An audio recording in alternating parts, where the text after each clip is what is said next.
పశ్చిమ గోదావరి జిల్లా నర్సాపురం మండలం చిట్టవరంలో బడుగు బలహీన వర్గాల నాయకుడు వంగవీటి మోహన్ రంగా 77వ జయంతి వేడుకలను ఘనంగా నిర్వహించారు.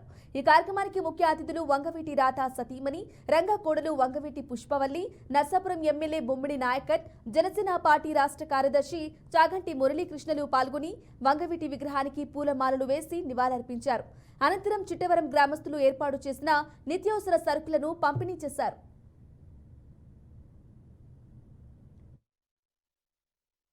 మొత్తం ఈరోజు వంగవీటి మోహన్ రంగా గారు పేరుకి పరిచయం అవసరం లేదు. రాష్ట్రం మొత్తం ఈరోజు 77వ జయంతి సెలబ్రేషన్స్ చేసుకుంటున్నారు. రాష్ట్రం మొత్తం మీద ఈ జయంతి వేడుకలు జరుగుతూ ఉన్నాయి. పర్టికులర్గా ఈరోజు చిట్టవరం రావడం అనేది నా అదృష్టంగా భావిస్తున్నాను.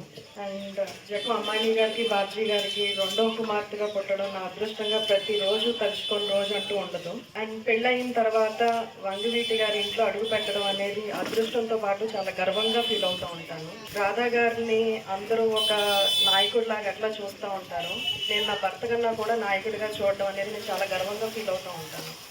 ఎందుకంటే మోహన్ రంగా గారు చేసిన ప్రతి ఒక్క మంచి పని దశాబ్దాలు దాటి జనరేషన్స్ అండ్ జనరేషన్స్ దాటి ఈరోజు ఇంత చిన్న పిల్లలు కూడా మోహన్ రంగా గారి పేరు చెప్తున్నారు అంటే ఆయన యొక్క స్ఫూర్తి ఎంతమందికి ఒక ఇన్స్పిరేషన్గా నిలిచింది అనేది ఒక ఉదాహరణగా ఉంది.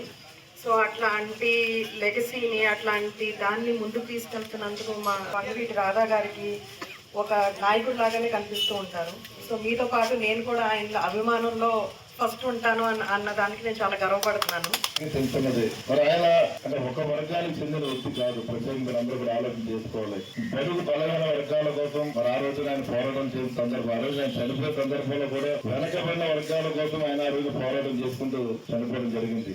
అంటే అతి చిన్న వయసులో కూడా ఆయన ఒక ఎమ్మెల్యే స్థాయి నుంచి ప్రజల కోసం, ప్రజాక్షేమం కోసం, ప్రజల కోసం ఆయన నిరంతరం శ్రమించే వ్యక్తి.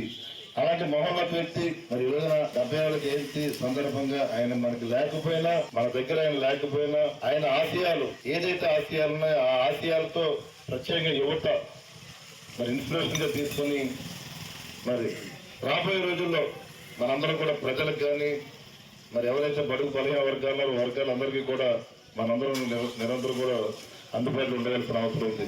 మరి దానిలో భాగంగానే మరి వాళ్ళు వెంకటేష్ చూడండి, మరి వృద్ధులు పెద్దలందరూ ఉన్నారు, మహిళలు కూడా మరి ఆయన ఆర్థికంగా బలవంతుడు కాకపోయినా సరే ఆయన స్తోమతకు నుంచి ఈ రోజున చాలా మందికి చూస్తున్నాం, ఇవాళ నిత్యావసర వస్తువులు మరి పంపిణీ చేస్తున్నారు.